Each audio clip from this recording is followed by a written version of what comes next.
এখন ৪ মাস পর আপনি শারীরিক এবং মানসিকভাবে কেমন আছেন? প্রস্রাবের তো ডেইলি মনে হয় ৩০ বারের হচ্ছে। জি, ওই জায়গায় চলিয়ে আছে ৫-৪ বারে।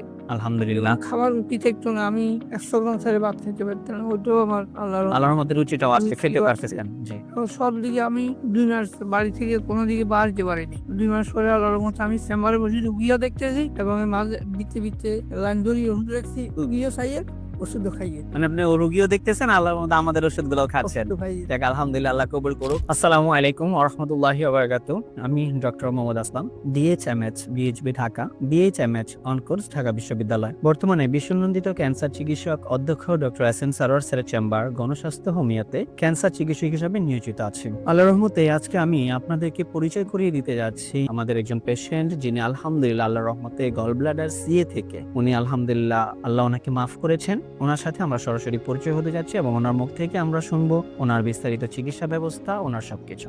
আসসালামু আলাইকুম, কেমন আছেন আপনি? ভালো আছে। স্যার, নাম জানি কি আপনার? মানিকাল চক্রবর্তী। স্যার, আপনার বাবার নাম কি? আমার বাবার নাম হরিপদ চক্রবর্তী। হরিপদ চক্রবর্তী। আপনার মায়ের নাম? কুমোদিনী চক্রবর্তী। কুমুদিনী চক্রবর্তী। আচ্ছা স্যার, আপনি যে গ্রামটাতে আছেন গ্রামের নামটা কি স্যার? আমার গ্রামের নাম হলো মোহাম্মদপুর। ইউনিয়ন? ইউনিয়ন ৪ নম্বর রামনগর ইউনিয়ন। ৪ নম্বর রামনগর ইউনিয়ন। থানা? দাগন ভুইয়া। দাগনভূঞা থানা। আর জেলা? ফেনী। ফেনী জেলাতে আছে। স্যার, আপনি সর্বপ্রথম কি সমস্যা হয়েছিল স্যার? আমি একটু আগে বলি যে আপনি কিসে যেন আছেন, কি পেশায় আছেন স্যার আপনি? আমি একটা পল্লী চিকিৎসক হিসেবে আছে দেশে। পল্লী চিকিৎসক হিসাবে দেশে আছেন? দেশে আছে অনেক দিন কিন্তু প্র্যাকটিস করি।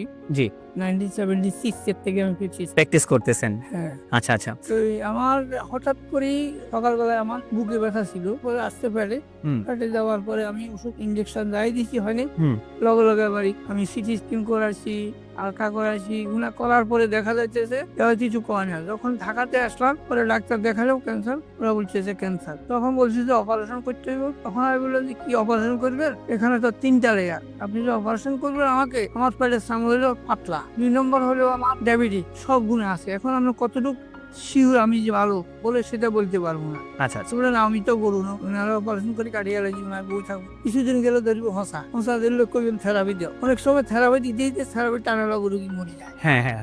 ঠিক আছে। জি। এবং দাঁত হয়ে যায়, সুর হয়ে যায়, আমি অপারেশন করবো না। তখন আর ছেড়ে বললাম চলো বাড়ি চলো। বাড়িতে যাওয়ার পরে এক লোকের কাছে উনি আমার বাবা হচ্ছে এই ডাক্তার সাহেবের ইয়ে পাইছে।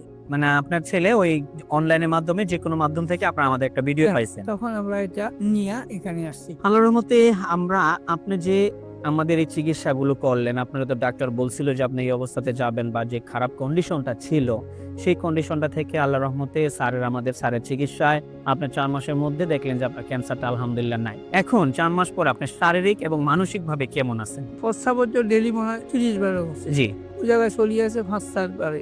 আলহামদুলিল্লাহ। খাবার রুচি থাকতো না। আমি ১০০ গ্রাম ছাড়া ভাত খেতে পারতাম না। ওইটাও আমার আল্লাহর রহমতে রুচিটাও আজকে খেতে রুচিও আছে। পারতেছেন। জি। তো সব দিকে আমি ২ মাস বাড়ি থেকে কোনো দিকে বাড়তে পারিনি। ২ মাস পরে আল্লাহর রহমতে আমি চেম্বারে বসে রুগীও দেখতেছি এবং এর মাঝে ভিত্তি লাইন ধরিয়ে ওষুধ রাখছি। রুগীও খাইয়ে ওষুধও খাইয়ে। মানে আপনি রোগীও দেখতেছেন, আল্লাহর রহমতে আমাদের ওষুধগুলোও খাচ্ছেন। ওষুধও খাইয়ে। যাক আলহামদুলিল্লাহ, আল্লাহ কবুল করুক। আলহামদুলিল্লাহ, আমরা ওনার জন্য সর্বোচ্চ দীর্ঘায়ু কামনা করি। আল্লাহ তাআলা ওনাকে যেমন আজকে মাফ করছেন, ওনাকে যাতে মৃত্যুর আগ পর্যন্ত আল্লাহ অন্তত সমস্ত প্রকার রোগ থেকে, অন্তত ক্যান্সার থেকে যাতে মুক্ত রাখেন, আমরা সেই আশায় আছি।